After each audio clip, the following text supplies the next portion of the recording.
Irmãos, nós estamos trabalhando sobre dons e ministérios. E já caminhamos um tempo aí falando do ministério em si. Que foi que Deus pensou quando Ele pensou nesse mega projeto que é a igreja. Quais os caminhos que Deus traçou para a vida da igreja e uma realidade atemporal.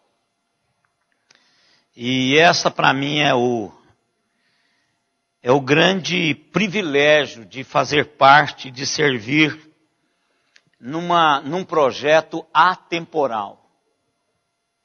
Significa que eu peguei o bastão de irmãos do passado que serviram dentro das suas possibilidades, das suas potencialidades, e eu recebi esse bastão e vou passá-lo logo à frente.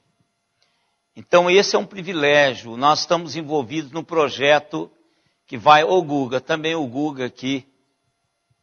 Deus abençoe, querido. Ficamos preocupados domingo passado com a sua febre lá, companheiro. Mas está tudo em ordem. Então pronto. Terminou lá a faculdade ou não deu tempo? Vai rolar esse negócio aí. Então, mas agradecemos a Deus, Guga, por você estar aqui também, querido. Então, irmãos, o grande privilégio de sabermos que o que nós fazemos não morre conosco. Então isso é algo que nos motiva, em primeiro momento, de estarmos envolvidos num projeto, que esse projeto vai durar depois que a gente for embora. E vai repercutir na vida de pessoas enquanto esta realidade for transmitida com fidelidade a outras pessoas. Então, Deus nos deu essa compreensão e a gente precisa de continuar trabalhando. Agora, dentro desse projeto, desse mega projeto de Deus, Deus usa pessoas. O método de Deus são pessoas. O resto é resto, irmãos. Ter um ambiente climatizado, com um som top, sendo transmitido via internet, isso aí é resto.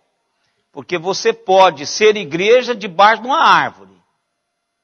Você pode ser igreja em qualquer parte, desde que tenha 2, 3, 4 reunidos, ele está lá e isso é uma igreja, né?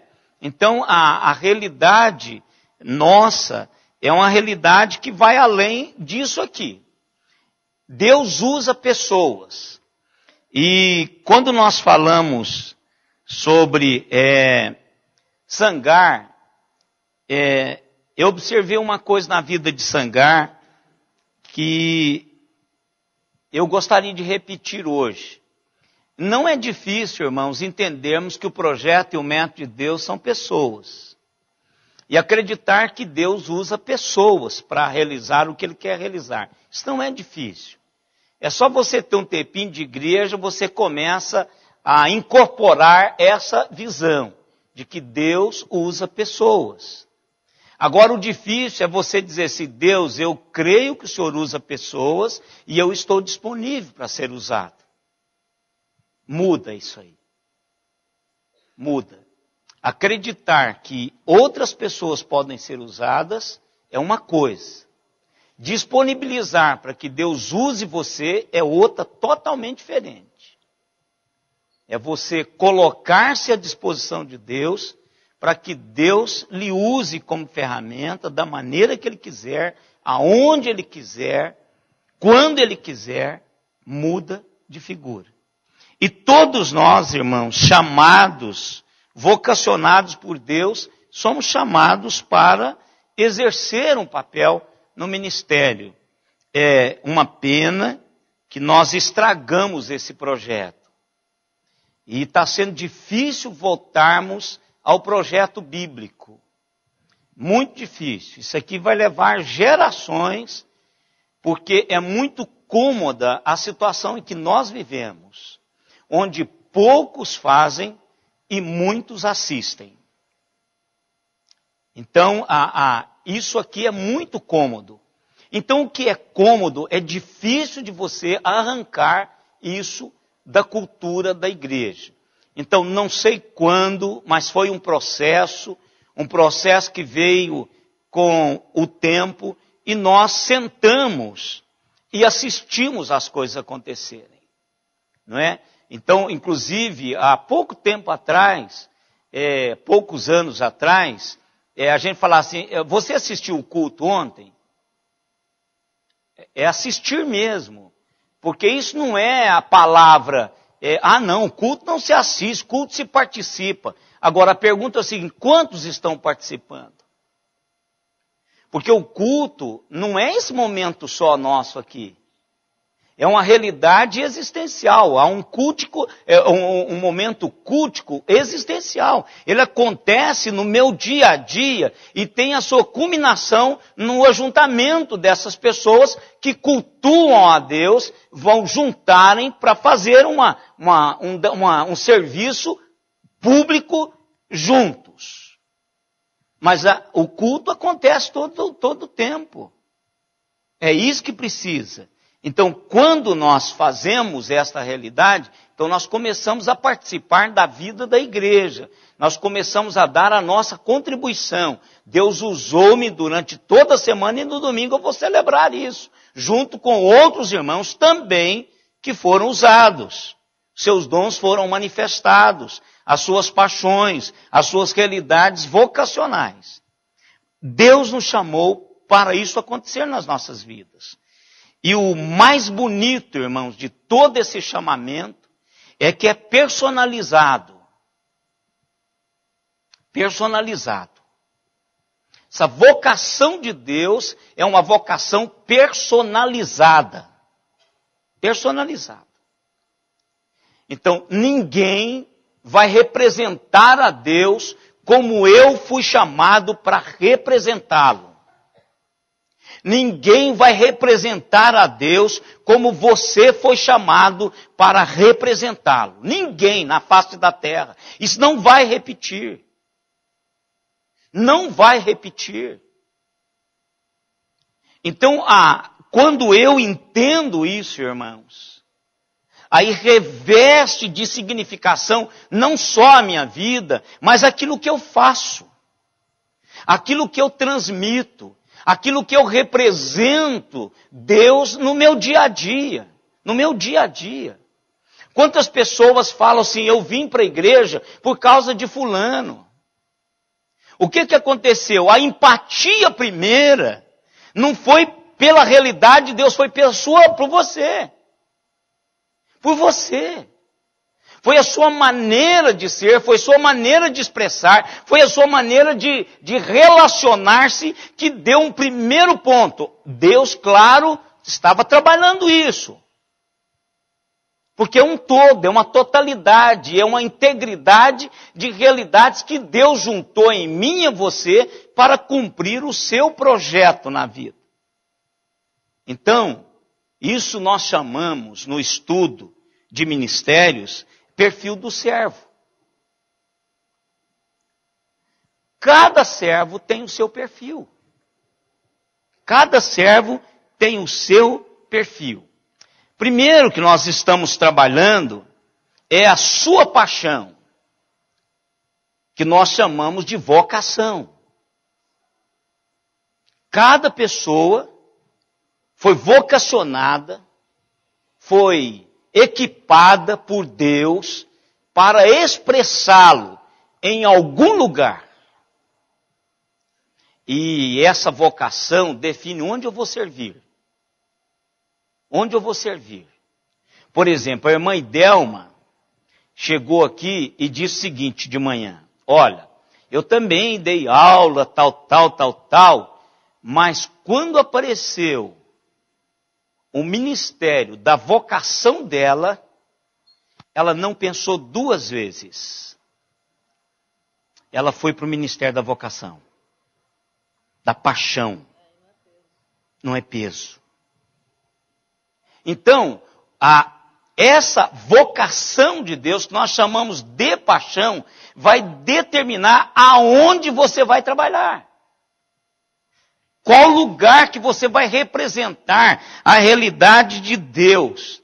E essa paixão, irmãos, ela não só nos direciona, mas essa paixão nos motiva, essa paixão nos energiza, e o meu coração é atraído a determinado envolvimento que tem a ver com essa vocação que Deus já implantou no meu e no seu coração.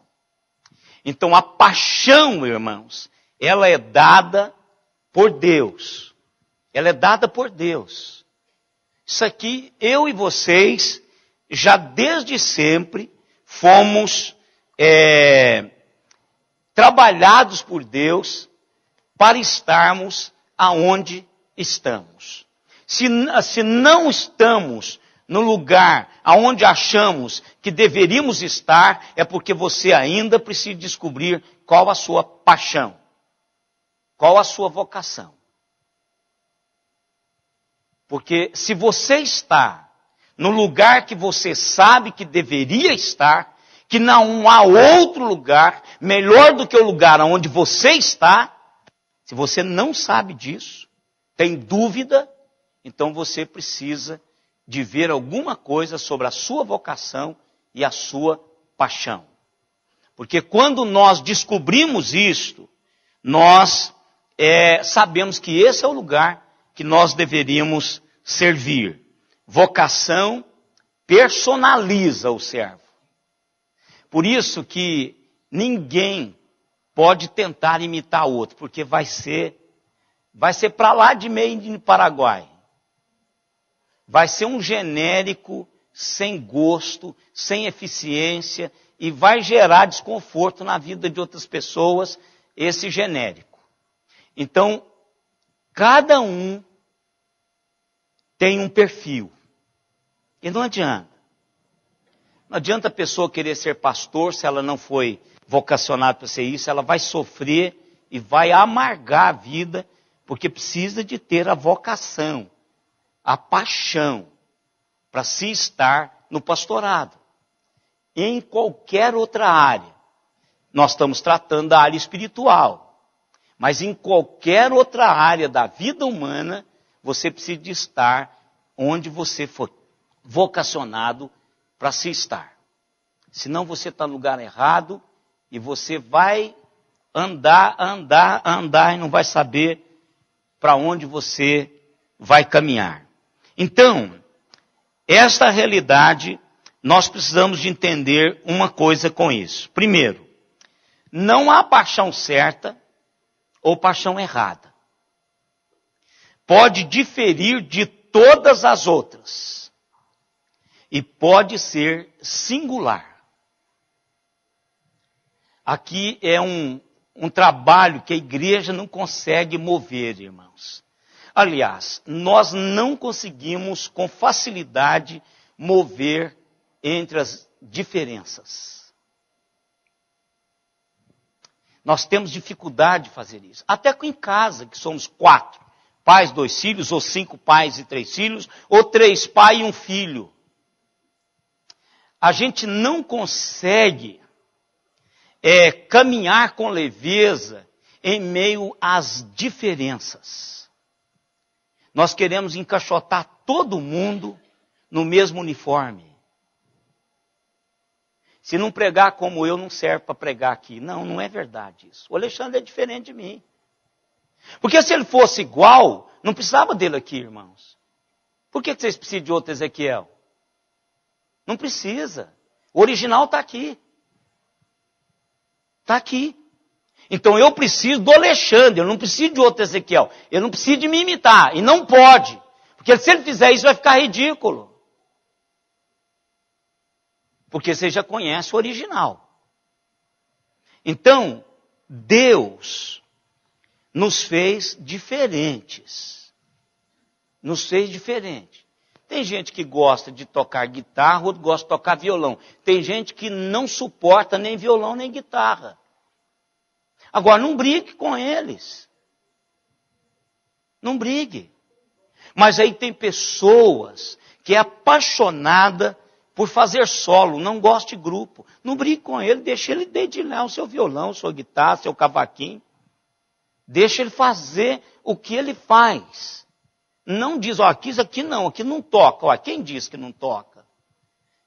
Se tem uma pessoa que Deus vocacionou para fazer isso, toca, pessoal. Toca, se consagra ao Senhor e toque. Foi remido por Deus para exercer a sua paixão. Pessoas têm paixão por criança. Eu vejo aí o nosso ministério infantil fluindo com leveza, porque as pessoas envolvidas vibram, trabalham com isso, com paixão. Então a paixão define onde eu vou servir. Não há paixão certa e nem paixão errada.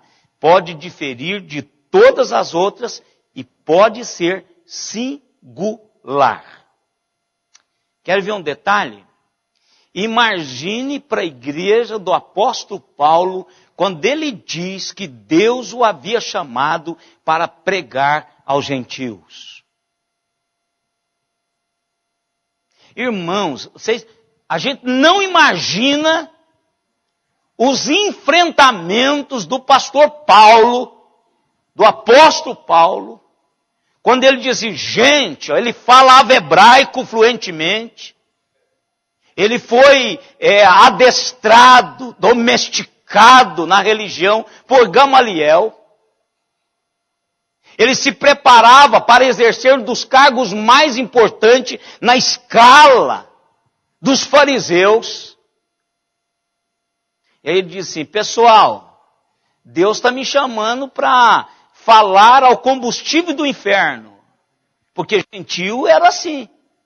Ele diz, Senhor, muito obrigado porque eu não sou porco. O gentio falava isso. Muito obrigado, aliás, o judeu. Muito obrigado porque eu não sou porco, muito obrigado porque eu não sou mulher, e muito obrigado porque eu não sou gentil. São as três coisas que ele abomina. Ou pelo menos era a época do texto. Verdade. As éguas de Faraó te comparo, ó querida minha. Então, são coisas do contexto judaico. Agora, Paulo chega e fala assim, eu vou evangelizar. Imagina o reboliço dessa igreja. Ele introduz um menino que era uma bênção. Introduz esse menino na congregação do judeu. Ele é quase apedrejado. Ele é quase apedrejado porque ele introduziu um menino que não era circuncidado. Filho de judeu com grego. Que foi uma bênção na vida da igreja e no Novo Testamento. Então, irmãos, a vocação, ela não precisa ser igual à minha.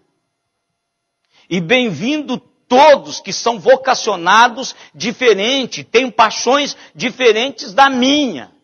Porque quando nós nos ajuntamos, aí o corpo acontece. Acontece com leveza. Eu não preciso ficar falando ao meu coração, bate, bate, bate, bate. Eu não preciso disso. O músculo do coração é um músculo involuntário. Ele bate, aliás, voluntário. Como? Para aí. Hein? É aí, né? Ele bate espontaneamente. Tirou, ele continuou batendo na mão. Não é? O da bexiga é diferente. O tecido da bexiga, quando está cheio, é um. Não vou arriscar dizer porque estriado e liso. Eu não sei qual dos dois aí agora. Hoje eu não sei mais. Então, quando a bexiga enche, é um. Quando ela esvazia, é outro. Olha que coisa. Seu corpo. Então, a vocação minha e sua, ela é personalizada. Não tente ser outra pessoa.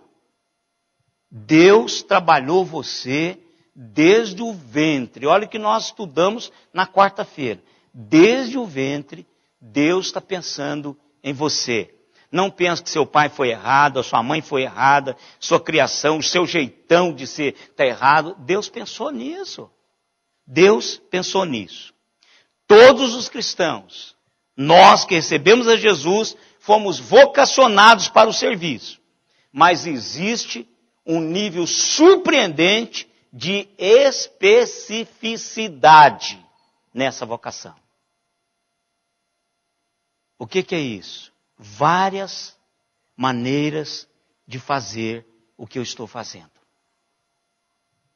E não tenta pôr a pessoa dentro do caixote que você está, porque ele pode ter uma vocação para ficar livre. E aí sofre o trabalho. Deus não apenas chama a todos os seus filhos para que abrace o serviço do reino, mas convoca para cumprir a missão especial da sua vida.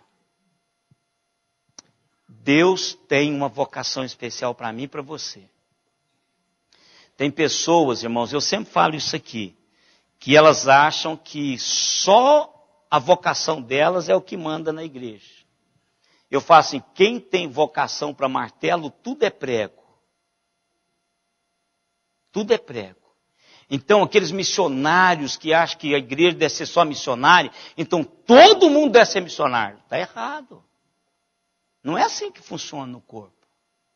Uns são missionários, outros fazem outra realidade, uns pagam a conta, outros vão, outros fazem uma coisa, cada um tem a sua vocação. Onde é que essa pessoa vai trabalhar?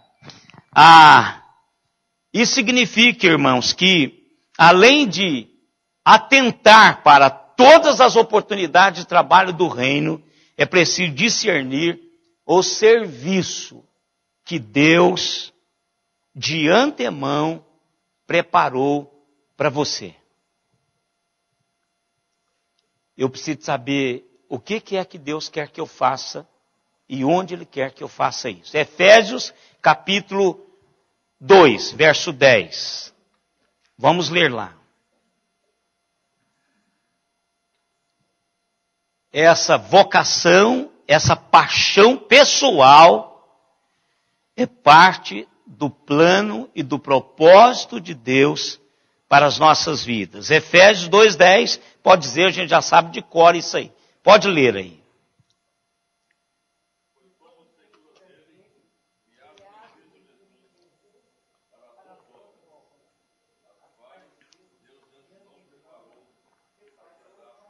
Isso, então aqui é o pacote. Está dizendo assim que tudo quanto formos fazer na vida, nós somos feitos por Deus para fazer isso. Agora, Paulo não está dizendo assim, todo mundo tem que tecer tenda, todo mundo tem que escrever metade do Novo Testamento, todo mundo tem que ter o desejo de ir à Península Ibérica. Paulo teve o desejo de ir à Península Ibérica pela sua paixão por evangelizar, mas não foi, foi outro que foi. Não foi ele, foi outro. Então, Deus já preparou algo para que eu pudesse representá-lo na vida. E eu fui tecido, eu fui feito, eu sou o poema de Deus, que é a feitura, que está aí a palavra grega. Então, eu sou uma obra específica de Deus para representá-lo em alguma faceta da vida. Eu fui feito para isso, para representá-lo nesse lugar. Nesse lugar é que eu fui feito para representá-lo. Vamos ver Jeremias 1.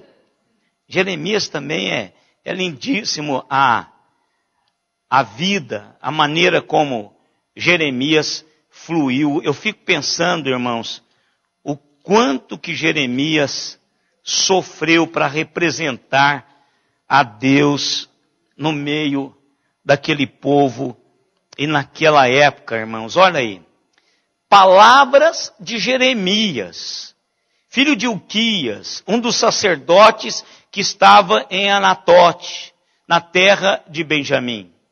A ele veio a palavra do Senhor nos dias de Josias, filho de Amon e rei de Judá, no 13º ano do seu reinado. É também nos dias de Jeoaquim, filho de Josias, rei de Judá, até o fim do ano 10º de Zedequias, filho de Josias, rei de Judá, e ainda até o 4º mês do exílio de Jerusalém. A mim me veio a palavra do Senhor, dizendo, antes que eu no ventre materno, eu te conheci, e antes que saísse da madre, te consagrei e te constituí profeta às nações. O que Deus fez? Esse aqui, ele já estava grande. E se você ler aí, você vai ver que ele questionou isso aí tremendamente. E Deus diz assim, olha, a sua vocação não é da agora.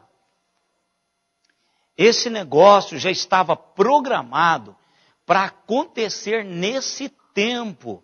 A gente fica perguntando assim, por exemplo, você deve ter perguntado no seu coração, por que o pastor leu os 3 primeiros versículos? Ele não poderia ter lido o 4º e o 5º de uma vez? É porque está no momento de Jeremias. Esse é o momento histórico. E eu e vocês não temos gerenciamento no momento histórico das nossas vidas. Deus nos coloca quando Ele quer e Deus nos tira quando Ele quer. Agora, quando eu estiver nesse momento como eu estou, nesse momento histórico agora, a mim me compete representar a Deus da maneira que Deus quer que eu o represente.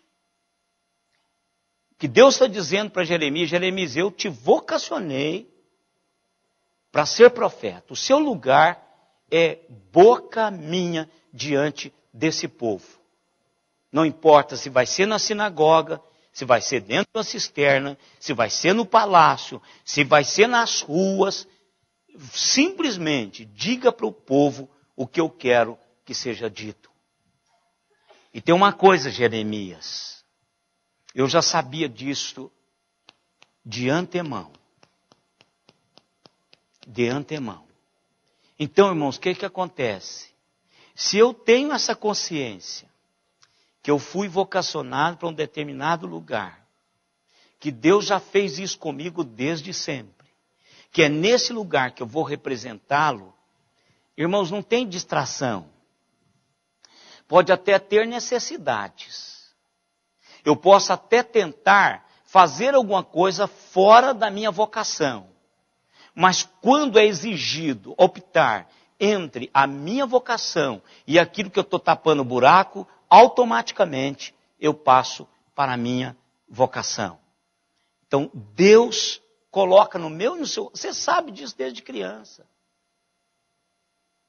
Você sabe disso. Irmãos, isso é nítido na minha e na sua vida. O tanto é que nós usamos muito disso para ser o que nós somos profissionalmente lá fora.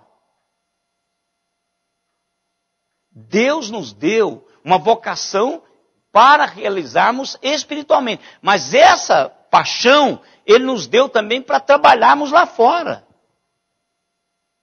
Lá fora. Muitas pessoas realizadas profissionalmente estão fazendo o que elas sempre sonharam fazer. Sempre. Desde pequenininhos. Alguma coisa pendia, inclinava o coração delas para esse negócio que ela está fazendo hoje. E espiritualmente, da mesma maneira. Espiritualmente, da mesma maneira. Gálatas, aí vem o apóstolo Paulo, não é? Quando nós falamos da questão dele pregar aos gentios. Ele deixa entender aqui, irmãos, que pregar aos gentios foi uma vocação. Eu não entendo assim que Paulo veio assim de graça. Ele era judeu, irmãos, ele era fariseu. Não era assim, não tinha um coração voltado para os gentios assim. Mas Deus o vocacionou para isso e brotou no coração dele, a partir de momentos específicos na vida dele, de um encontro pessoal com Deus, que mudou a realidade dele. E ele deixa alguma coisa para nós percebermos aí. Gálatas 1, 15 e 16. Pode ler, qualquer irmão. Pode ler até o 17.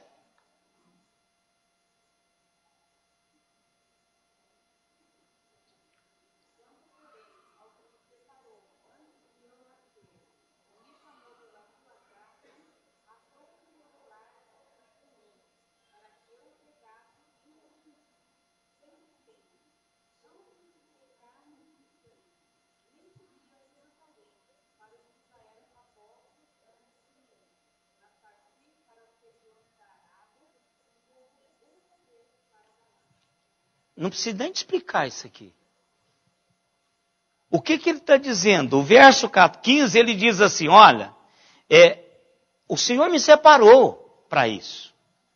Ele pode, irmãos, ter descoberto isso um pouco depois. Mas ele tem a consciência de que aquela vocação de Deus para a vida dele era antes de ir. Porque o que a gente faz, irmão? Senta e dá uma olhadinha no seu passado. Olha, eu sempre gostei de pessoas. Sempre gostei de pessoas. Eu sempre gostei de pessoas que precisassem de ajuda. Sempre. Eu sempre gostei de estar dando às pessoas alguma coisa para melhorar a vida delas. Sempre. Criança. Eu me lembro de fatos de criança, assim, que marcou a minha vida, que eu falei assim, isso é atitude pastoral. Isso é atitude pastoral. Então esse carinho de ler em volta e saber ver necessidades. Isso não é qualquer pessoa. Isso é uma vocação especial. Então Paulo tem a noção de que Deus o vocacionou, que Deus, desde quando ele era criança, Deus revelou o seu filho a ele, agora aqui ele mostra quando foi o ponto de convergência. Aqui ele dá o sinal para mim e para você, que ele deixa aquele farisaísmo e volta para uma realidade diferente. Ele dá o ponto. Qual o ponto?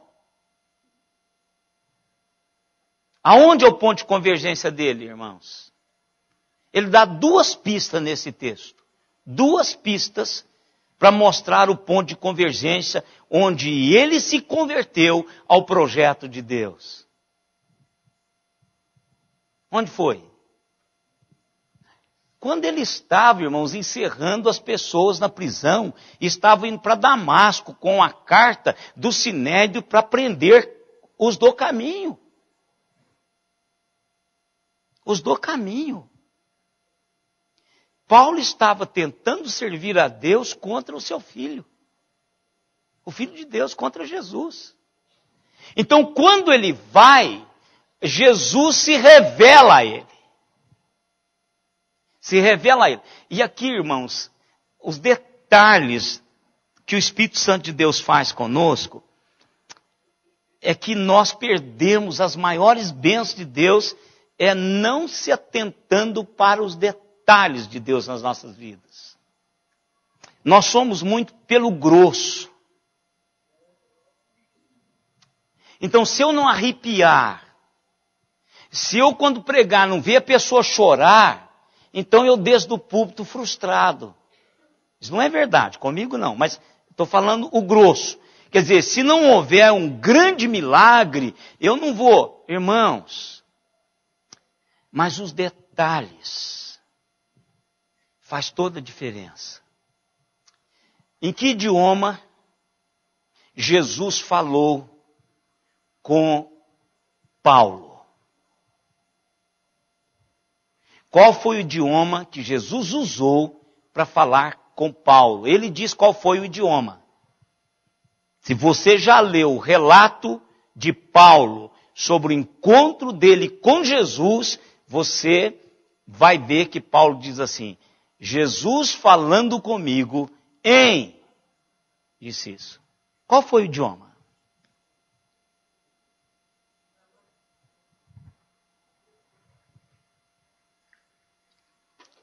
qual foi o idioma que Jesus falou com Paulo?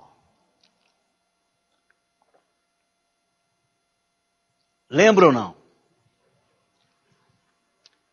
Aonde mais Paulo fala sobre a conversão dele?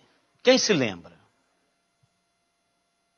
Além lá, porque lá não está. Se você está procurando lá onde ele caiu, não está lá. Não é nesse texto. É ele contando os detalhes do que aconteceu. Hebraico. Por que hebraico? Não poderia ter sido em grego? Poderia ter sido em grego. Não poderia ter sido em aramaico? Poderia ter sido em aramaico. Paulo também iria entender. Mas foi em hebraico.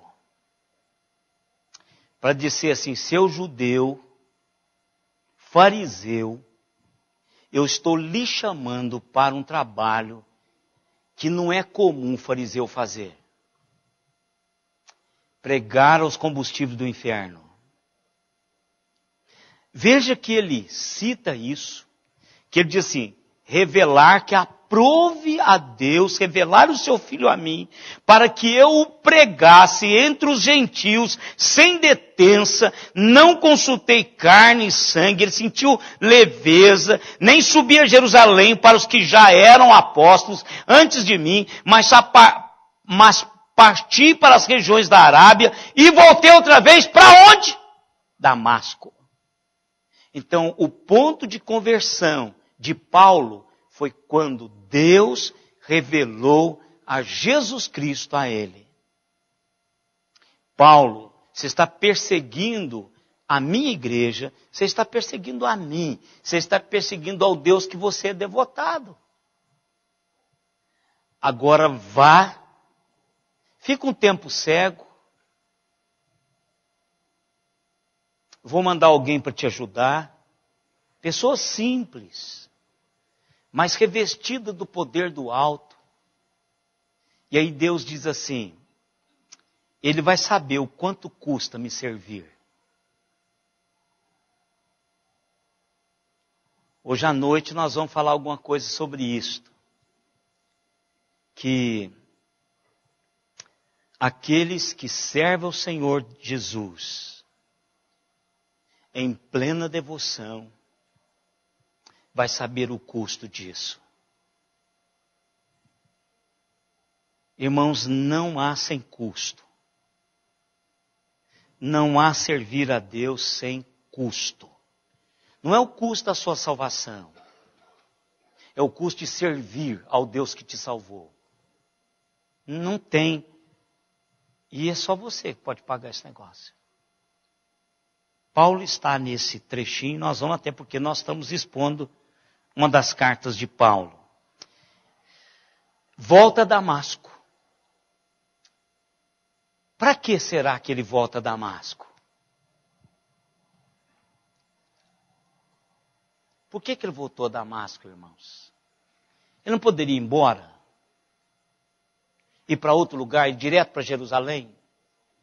Ele vai lá de novo para sentir o quanto a sua vocação tem a ver com o que ele está fazendo. Porque agora ele vai para Jerusalém enfrentar os apóstolos. Ele vai enfrentar a sua igreja. Dizer, por que você está fazendo o que você está fazendo do jeito que você está fazendo?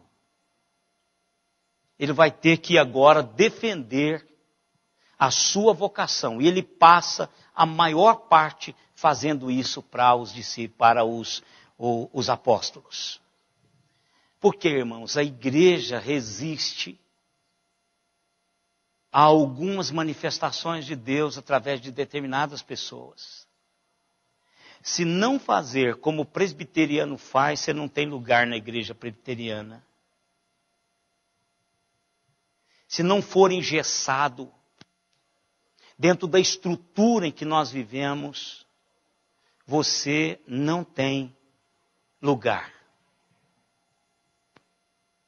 Vocês acreditam que eu fui indicado para uma igreja E os presbíteros disseram assim, ele não pode vir para cá porque ele é pentecostal.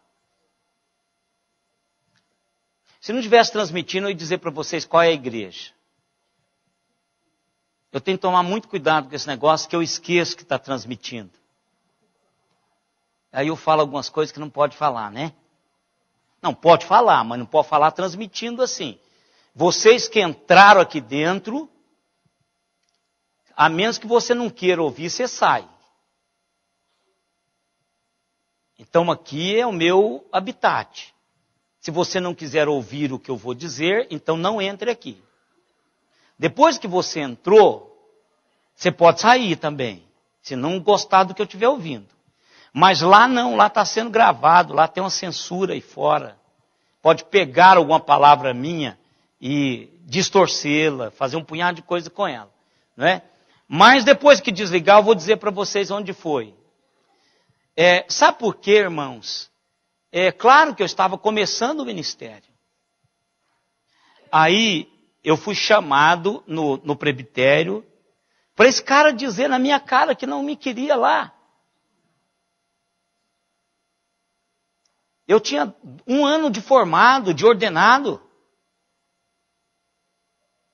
Aí ele diz assim, o presbítero, nós não queremos o senhor lá porque o senhor é pentecostal. Eu falei, meu irmão, eu não quero ir para lá. E quem pôs na tua cabeça que a tua igreja, a igreja que Deus me chamou para ir? Eu estou eleito, meu irmão, na igreja central de Caruaru. Penei lá na igreja central de Caruaru. Isso eu posso falar.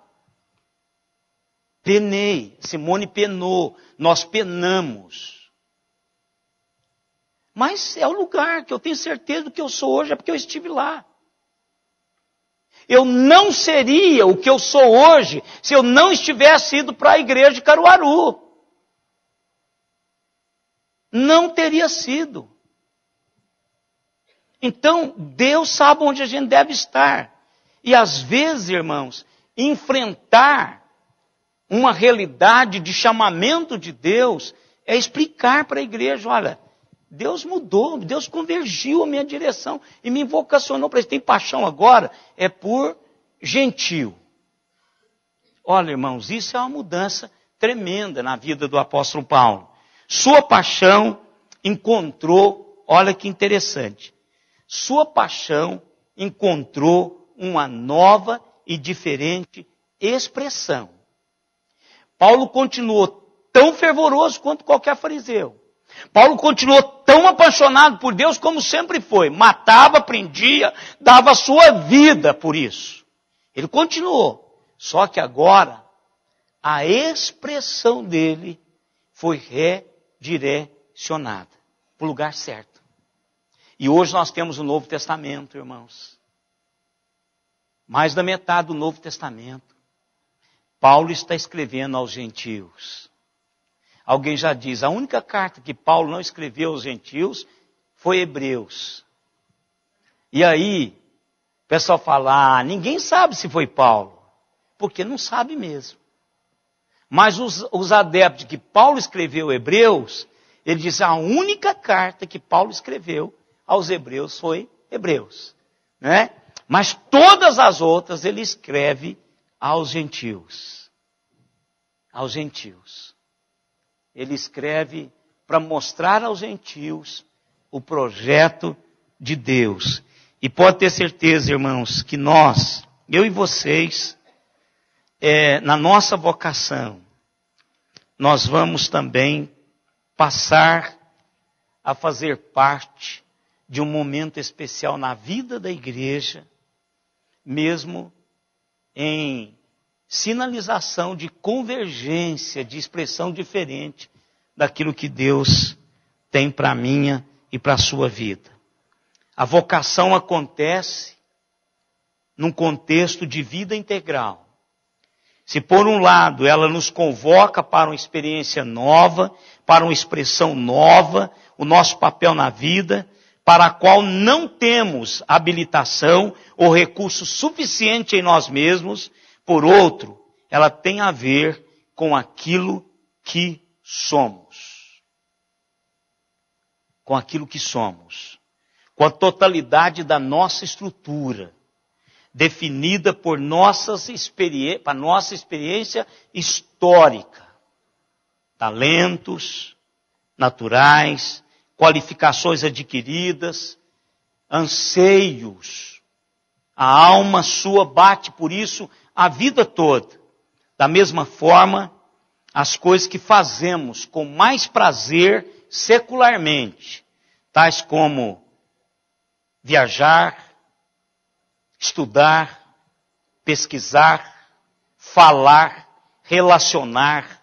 Então Deus trabalha-nos dentro disso que nós somos. O que Deus quer que nós façamos, o que Deus quer que nós o representamos, não está divorciado da sua experiência histórica. Não está. Não está. Tem a ver com a sua experiência histórica. Tem a ver com o que você é. Irmãos, como que isso é importante? Porque determinadas ações nossas, nós agimos a partir de coisas que já experimentamos. Você já viram algum jovem agir de uma maneira, aí você diz assim, isso não pode servir de desculpa para a imaturidade. Mas às vezes a gente diz assim, ele é jovem, ele ainda vai aprender. Porque o que acontece? A experiência histórica dele ainda não deu a ele experiência para ele ter atitudes coerentes naquele momento. Deus esperou que Paulo se agigantasse, que Paulo nutrisse o desejo de ser um rabino, a vaidade de se ter um professor particular, o melhor, de se ter o título de cidadão. Veja o quanto que Paulo era honrado, o quanto que Paulo era disciplinado. Ele tinha um título de cidadão romano. Quando ele teve toda essa bagagem, toda essa experiência, essa experiência existencial, histórica existencial, Deus converge para onde Deus queria que ele estivesse. E aí ele se torna no que ele foi. Exemplo para mim, para você, e atemporal. Porque ele teve o privilégio de fazer parte do processo da revelação especial de Deus, inspirado pelo Espírito Santo de Deus. São homens que vão dar ao mundo a direção e o caminho para se caminhar. Então, Deus chama você e a mim com uma vocação, mas que Ele não inventou ontem isso. Isso tem a ver com a minha história e com a sua, com seus pais, com a maneira como você foi criado. Você já parou para pensar assim, por que Deus permitiu isso acontecer na minha vida? Você tem algum senão assim na sua história que eu acho que o reverendo Rico Warren deve estar pensando isso. Lá na mensagem, né, irmã Mariluce? Ele disse que orou durante a vida toda por Mateus ser com paixão aquilo. Eu fiquei pensando assim, Deus, qual tipo de abalo aconteceu dentro desse pastor quando ele orou 27 anos pelo seu filho? Eu poderia, assim, pastoralmente, me colocar no lugar dele assim, o senhor precisava ter curado. Eu continuaria orando por ele durante a minha vida todinha. Mas uma coisa o senhor não deveria ter deixado, era ele se matar. Então isso agora vai dar ao reverendo Rick Warren uma nova dimensão. quando Deus nos permite passar, irmãos, por situações que nós vamos ficar a vida toda com esses senões e sempre questionamento assim, por que o Senhor me permitiu passar por isso? Agora tem um outro lado. Quantas vezes também a gente olha para a nossa história, nossa experiência histórica, existencial, e dizemos assim, quantas vezes Deus também não nos deixou passar por N outras situações? Quantas vezes? Então, irmãos, esse pacote meu e seu é um pacote que Deus vai usar para convergir-nos para aquilo que Ele quer que a gente faça. Talvez você hoje está aqui e fala, puxa vida, eu já estou ficando velho, já vivi, já me formei, já tal. Nunca tinha parado para pensar nesse negócio. Pode ser hoje que Deus está dizendo para você, o lugar que você está não é o lugar que você deveria estar. Esse peso é porque você está no lugar errado, você está carregando carga demais. E essa carga demais não é carga demais para Beltrano, mas para você é. Porque você não foi talhado para estar onde você está. Você precisa estar em outro lugar. Com todas as suas experiências. Eu só me lembro do professor Clóvis. Do anjo. Você lembra do anjo do professor Clóvis? O professor Clóvis contou, eu contei aqui quando nós estávamos falando sobre anjos. O professor Clóvis contou, é uma piada, que ilustra. Diz que estava indo um rapaz e ele levou um empurrão. Aí, na medida que ele levou um empurrão, ele olhou para trás, caiu um tijolo. Tum! No lugar que ele estava. Ele olha para trás e pergunta, quem me empurrou? Aí diz o anjo, sou um anjo.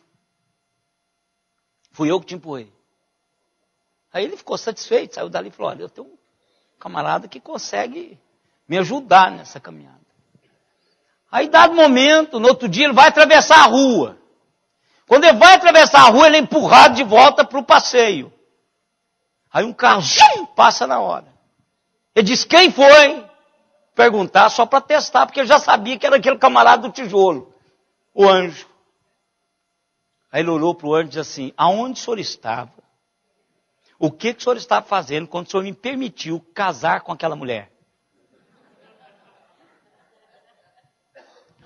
Pode ser o contrário também, viu, irmãos? A mulher, né, o homem, a mulher dizia onde o senhor estava, que o senhor, pode mudar aí, não tem problema. Isso é igual nariz de palhaço, pode pôr em qualquer nariz, né? Aquele vermelhudinho, né? Serve. Então, irmãos, Deus, Ele sabe quem somos. Ele não perde o pique da nossa história. A qualquer momento da nossa história, Ele pode despertar-nos para a nossa vocação. E a gente vai descobrir que sempre nós fomos inclinados para aquilo que Deus está apontando para as nossas vidas. E aí vem aquela sensação assim, quanto tempo eu perdi? Vá um consolo para você. Esse tempo que você chama de perdido, era quando Deus estava trabalhando com você. Eu não acredito nesse negócio de tempo perdido, irmãos. Eu não acredito. Principalmente quando você é chamado em qualquer tempo para estar com Deus. Para fazer aquilo que Deus quer que você faça. Não acredito nisso. Você vai perder o tempo se você em todo o tempo sabia o que era que deveria fazer e não fez. Isso você perde. Isso você perde. Você tinha todo o potencial, chamamento, a vocação, o discernimento para fazer alguma coisa e você não fez, aí você é negligente, perdeu o tempo. Agora, se você descobre em um determinado tempo que Deus queria para você e você olha para trás e diz assim, quanto tempo eu perdi? Não, você só é o que você é hoje por esse tempo que você gastou. As burradas que você deu, as cabeçadas, as pauladas, né?